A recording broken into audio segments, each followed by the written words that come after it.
Hello दोस्तों, मैं दीपक स्वागत करता हूं आपके अपने यूट्यूब चैनल जय हिंद भाई दीपक सर पे। दोस्तों, आज हम पढ़ेंगे एक बहुत ही अच्छे, बहुत सुंदर और बहुत ही दमदार टॉपिक को, जिसका नाम है विनिर्माण उद्योग। यह भूगोल है और भूगोल का पार्ट 6 है। ठीक, तो इस सारी वीडियो को बहुत ही अच्छे तरीके से एकदम अंत तक देखेंगे और इससे बनने वाले सभी क्वेश्चनों को आप अच्छे समझेंगे, ताकि क्या हो, आपके एग्जाम में इससे कोई समस्या उत्पन्न ना हो। ठीक, तो सबसे पहले हम इस पार्ट के बारे में समझते हैं, उसके बाद साथ साथ इससे बनने वाले क्वेश्चनों को भी अच्छे से समझते हैं। तो विनिर्माण उद्योग क्या है, यानी कि एक बार अगर बन गया है तो उसका दोबारा से निर्माण करना क्या होता है, हमारा विनिर्माण उद्योग। ठीक, तो विनिर्माण उद्योग क्या है, इसकी अगर परिभाषा की बात करें, तो क्या होता है, किसी वस्तु का रूप परिवर्तन करके तथा कुछ संशोधन करके उपयोग में लाया जाना क्या है, हमारा विनिर्माण है। और जहां पे इसका यह विनिर्माण किया जाता है उस स्थान को कहते हैं विनिर्माण उद्योग। ये समझिए एग्जाम्पल अगर गेहूं हो गया है, लेकिन आप गेहूं नहीं खाते हैं, खाते क्या है, आटा खाते हैं। तो उस गेहूं को जहां आटा बनाएंगे, बस वही क्या है, हमारा बनाने की प्रक्रिया, गेहूं से आटा बनाने की प्रक्रिया क्या है, हमारा विनिर्माण है। और जो पूरा वह लगा हुआ है आपका चक्किया, वो क्या है, उद्योग है। यानी कहने का मतलब है प्राथमिक प्रक्रिया से प्राप्त या ऐसी सभी चीजें जिसका रूप परिवर्तन करें और रूप परिवर्तन करने के बाद उसको अपने उपयोग योग्य लाएं, वही क्या होता है, हमारा विनिर्माण उद्योग होता है। तो चाहे आपका चीनी हो, चाहे आपका कपड़ा हो, चाहे आपका जूट हो, ऐसे बहुत सी चीजें हैं जिसका हम हूबहू दुनिया में ऐसे सभी चीजें हैं जिसका हम उपयोग बिना रूप परिवर्तन किए कर नहीं पाते हैं। तो परिभाषा आपने जान लिया। और वास्तव में इस विनिर्माण उद्योग का महत्व क्या है, इसको जानते हैं। तो कृषि आधुनिकी में मदद, ऐसा क्या है, अगर आपकी जो इंडस्ट्री है, बड़ी फैक्ट्रियां हैं, अगर यहाँ नहीं होता तो जो आजकल मशीन आ रही है, कंबाइन वगैरह, थ्रेसर वगैरह, अच्छी अच्छी मशीनें आ रही हैं बोने के लिए, वह सब नहीं हो पाती। काहे, क्योंकि उद्योग या फैक्ट्रियों में इसको बनाते, क्योंकि लोहा है, लोहा को हम जब खदान से निकालते हैं तो उसका रूप परिवर्तन कहाँ पे होता है, तो इसका रूप परिवर्तन कहाँ होता है, शोधनशाला में होता है। तब वो जब लोहा बनता है, उस लोहे से सामान कहाँ बनता है, तो भैया उद्योग में बनता है, फैक्ट्रियों में बनता है। ठीक, तो कृषि आधुनिकीकरण में सहायता, यह आप समझ सकते हैं कि जो आजकल तमाम प्रकार की आप खेती बाड़ी कर रहे हैं, उन खेती बाड़ी करने के लिए अनेक अनेक प्रकार की मशीनें आई। आज देखो, आज मानवीय श्रम कितना कम हो गया है, लोग गेहूं काटने जाते नहीं हैं, लोग गेहूं वगैरह बहुत अब बो रहे हैं, लेकिन ऐसी मशीनें आ गई हैं जो गेहूं बोती हैं, जो आलू बोती हैं, ऐसी मशीनें उपलब्ध हैं। ये सब किससे हो रहा है, क्योंकि ये सब फैक्ट्री और उद्योग के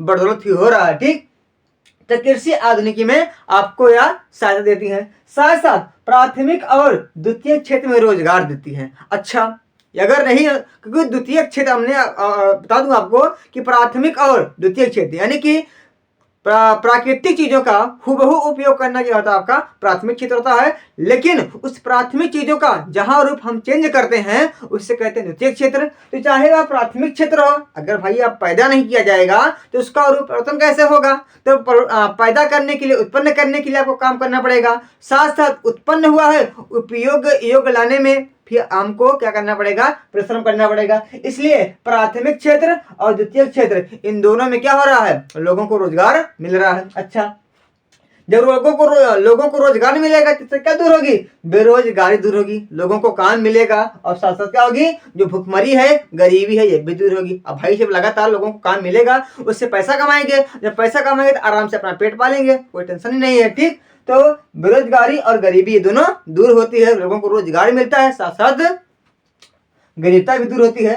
अच्छा, जब सामान अधिक मात्रा में बना लेंगे तो भाई बहुत से देश हैं जहाँ पे वह चीजें उत्पन्न नहीं होती ना, तो वहां पे उसको हम बेच देंगे, यानी कि अंतरराष्ट्रीय व्यापार में वृद्धि होगी। अब भाई जब हमारे यहाँ सामान अधिक मात्रा में हो जाएगा, तो उसको जब जो हमारी घरेलू आवश्यकताएं हैं, घरेलू मांगी हैं, जब पूरा हो जाएंगी, तो क्या उसको रखेंगे, उसको हम भैया बाहर सप्लाई कर देंगे, मोटी मोटी रकम कमा लेंगे। ठीक, तो इससे क्या होता है, अंतरराष्ट्रीय व्यापार में वृद्धि होती है। और जब अंतरराष्ट्रीय व्यापार में वृद्धि होती है, तो भाई जिस देश में बेचेंगे और पैसा देगा हमको, जब पैसा देगा तो हमारे देश में जो राष्ट्रीय आय है वह बढ़े घटेगी, तो बिल्कुल भैया आपकी बढ़ेगी। यानी कहने का मतलब है राष्ट्रीय आय में बहुत तेज क्या होती है, वृद्धि होती है। ठीक, अच्छा, जब राष्ट्रीय आय में वृद्धि होगी तो देश में क्या होगी, विकासशीलता आगे बढ़ेगी, यानी क्या होगा, देश में संपन्नता की क्या होगी, वृद्धि होगी, यानी कि हमारा देश क्या होगा, एकदम विकसित से विकासशील से विकसित होता चला जाएगा। और सब किसके बदौलत होगा, तो विनिर्माण उद्योग के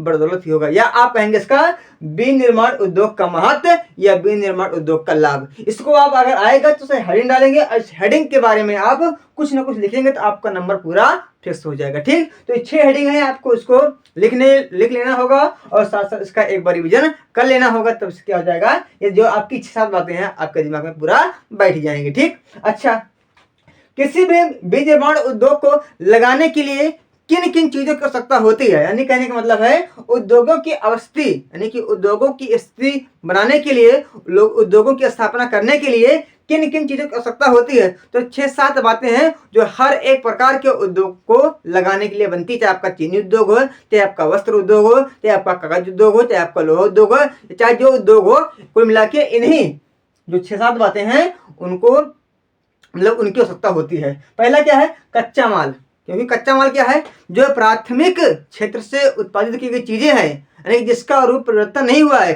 जिसका हम उपयोग नहीं कर सकते, वही क्या है, कच्चा माल है। अगर सिंपली एग्जांपल समझे तो गन्ना एक क्या है, गन्ना आपका कच्चा माल है। क्यों कच्चा माल है, क्योंकि आप गन्ने का उपयोग नहीं करते बल्कि आप चीनी का उपयोग करते हैं। तो चीनी क्या है आपका, वो शुद्ध पदार्थ है जिसका हम उपयोग करते हैं। लेकिन चीनी भैया, चीनी कहाँ बनेगी, तो फैक्ट्रियों में बनेगी, कारखानों में बनेगी। यानी कहने का मतलब क्या है, सबसे पहले इस कच्चे माल की आवश्यकता होती है। कच्चा माल क्या है, जिसका वास्तविक रूप अभी हमारे उपयोग लाना नहीं है, वो क्या है, कच्चा माल। जैसे एग्जांपल में आप समझिए कि वास्तव में हम चीनी का उपयोग करते हैं और चीनी हमारा क्या है, उपयोग योग्य चीज है, लेकिन चीनी से मतलब चीनी किससे बनती है, गन्ना से, और गन्ना क्या हमारा कच्चा माल है। ठीक, तो किसी भी उद्योग को लगाने के लिए भैया फैक्ट्री बड़ी के लगा दे हम और गन्ने ना आए तो क्या मतलब होगा, यानी कि सबसे कहने का मतलब है कि कोई भी उद्योग लगाएं तो उसके लिए कच्चा माल होना आवश्यक है। यानी कहने का मतलब है अगर आप कपड़ा मिल लगा रहे हैं तो उसके लिए कपास का होना आवश्यक है। अगर आप लगा रहे हैं कागज उद्योग तो उसके लिए आपका पेड़ होना आवश्यक है। अगर आप लगा रहे हैं भैया चीनी उद्योग तो उसके लिए गन्ना होना आवश्यक है। यानी कि कोई भी उद्योग लगाएं तो उसके लिए जरूरी क्या होता है, आपका कच्चा माल।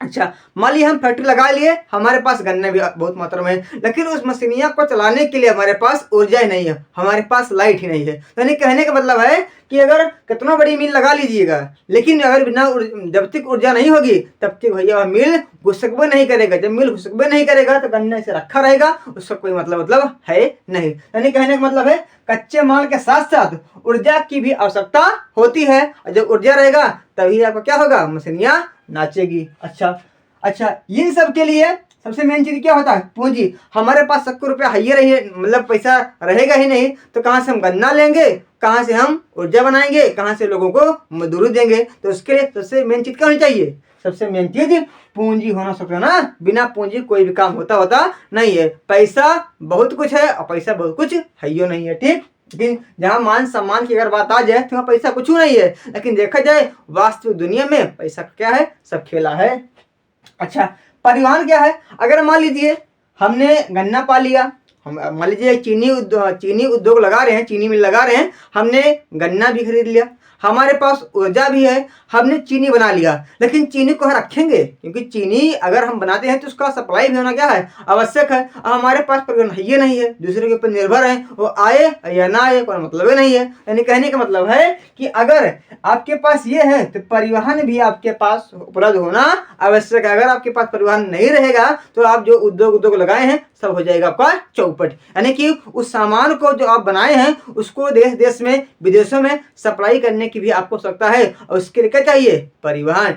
ट्रक ले लियो भैया, टेम्पो ले लियो, डीसीएम ले लियो, तमाम चीज ले लियो और आराम से क्या करो, सप्लाई करो, या कुछ ऐसी व्यवस्था बनाओ जिससे क्या हो, आपको जो सामान हुआ सारा बिक जाए। ठीक, उसके बाद बाजार की भी क्या होनी चाहिए, बाजार की भी उपलब्धता होनी चाहिए। अब बिना बाजार का हम कहाँ बेचेंगे, उसके लिए बाजार होना क्या है, आवश्यक है। तो बाजार की भी क्या है, उपलब्धता है। बाजार वह स्थान होता है जहाँ पे किसी वस्तु या किसी सामान का क्या होता है, अदला बदली होती है, क्रय विक्रय होता है, वह क्या होता है, हमारा बाजार। यानी बाजार में जो लेना हो वह आता है और जो बेचना है वह भी आता है। तो वह स्थान क्या है, बाजार है, जहाँ पे क्या होता है, क्रय विक्रय होता है, वस्तु को लिया या दिया जाता है। अच्छा, एक क्या है, कुशल श्रम की आवश्यकता।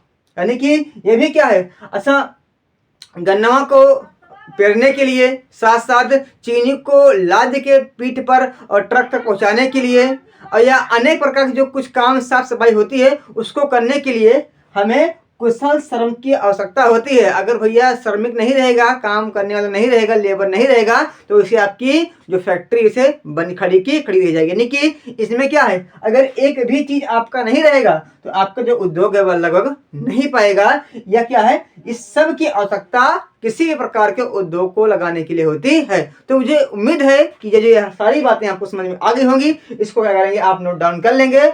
अच्छा,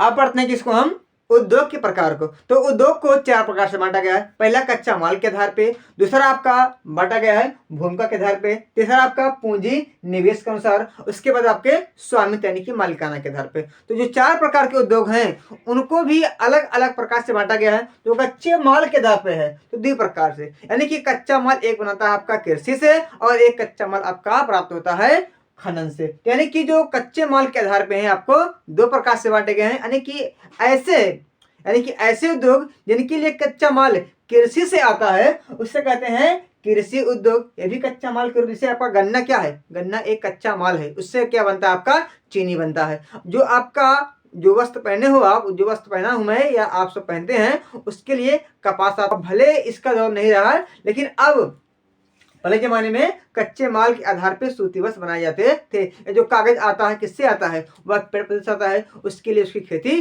की जाती है। यानी कहने का मतलब है कृषि उद्योग क्या है, कृषि उद्योग कभी कभी जो जितने कृषि उद्योग लगे हैं यह एक कच्चा माल के प्रकार में आते हैं। साथ साथ एक आपका खनिज उद्योग, यानी कि खनिज पे आधारित जो उद्योग होते हैं वह भी क्या है, एक कच्चे माल के रूप में आते हैं। क्योंकि लोहा जब हम निकालते हैं तो उसका रूप नहीं, उसका हम रूप परिवर्तन करके ही उपयोग में लाते हैं। तो सीमेंट वगैरह, लोह उद्योग वगैरह, पेट्रोलियम वगैरह, ये सब कैसे उद्योग हैं, ये सब कच्चे माल के आधार पर उद्योग, मतलब कच्चे माल पर आधारित एक उद्योग है, लेकिन ये खनिज से बनने वाले क्या है, खनिज से प्राप्त होने वाले एक उद्योग है। इसलिए ये कच्चे माल के अंतर्गत आपके जाएंगे खनिज में, और ये आपके जाएगा कच्चे माल के अंतर्गत कृषि के अंतर्गत जाता है। अच्छा, एक क्या है भूमिका के आधार पे, यानी कि भूमिका के आधार पर भी 2 है। एक ऐसा उद्योग है जो अन्य उद्योगों को एक मूलभूत, एक आधारभूत ढांचा देता है। इससे कहने का मतलब है, अब लोहा स्वयं में क्या है, खनिज उद्योग है, लेकिन लोहे के बदौलत ही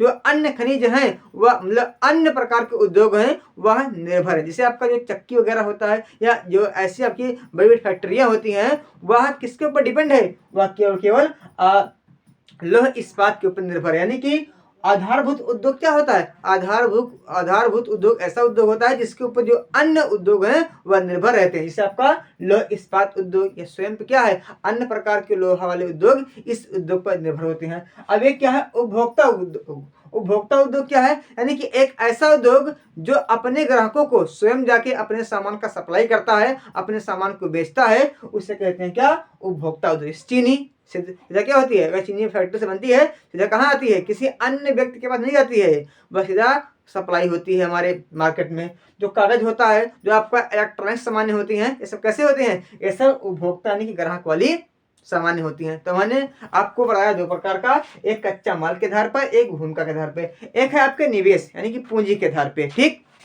तो पूंजी के आधार पे 2, एक लघु वाला, एक आपका बृहत वाला। यानी कि एक ऐसा उद्योग जिसको, जैसे अगर उद्योग लगाएंगे तो जिस उद्योग को लगाने के लिए 1 लाख तक, यानी कि 1 लाख नहीं 1 करोड़ तक क्या लगेगा, आपका पैसा लगेगा। यानी किसी प्रकार के उद्योग को लगाने के लिए अगर 1 करोड़ तक या उससे कम पैसा लगता है तो उसे कहते हैं क्या, हमारा लघु उद्योग है। अगर वही उद्योग को अगर लगाएंगे तो अगर 1 करोड़ से अधिक लग जाएगा उससे कहते हैं कैसा उद्योग है, या बृहत उद्योग है। ठीक, यानी कि आपका कच्चे माल के आधार पे हो गया, भूमिका के आधार पे हो गया, और आपका पूंजी निवेश के अनुसार हो गया। और आपका क्या है, स्वामित्व के आधार यानी कि मालिकाना के आधार पे। तो मालिकाना के आधार पे 3 प्रकार के, एक ऐसा आपका सार्वजनिक वाला यानी कि पब्लिक, एक आपका प्राइवेट यानी कि निजी, एक आपका ज्वाइन यानी कहने का मतलब है सहकारी, यानी कि एक ऐसा उद्योग जिसपे जो मालिकाना है वह किसका होता है, सरकार का होता है, यानी कि सरकार उसका जो संपूर्ण नियंत्रण है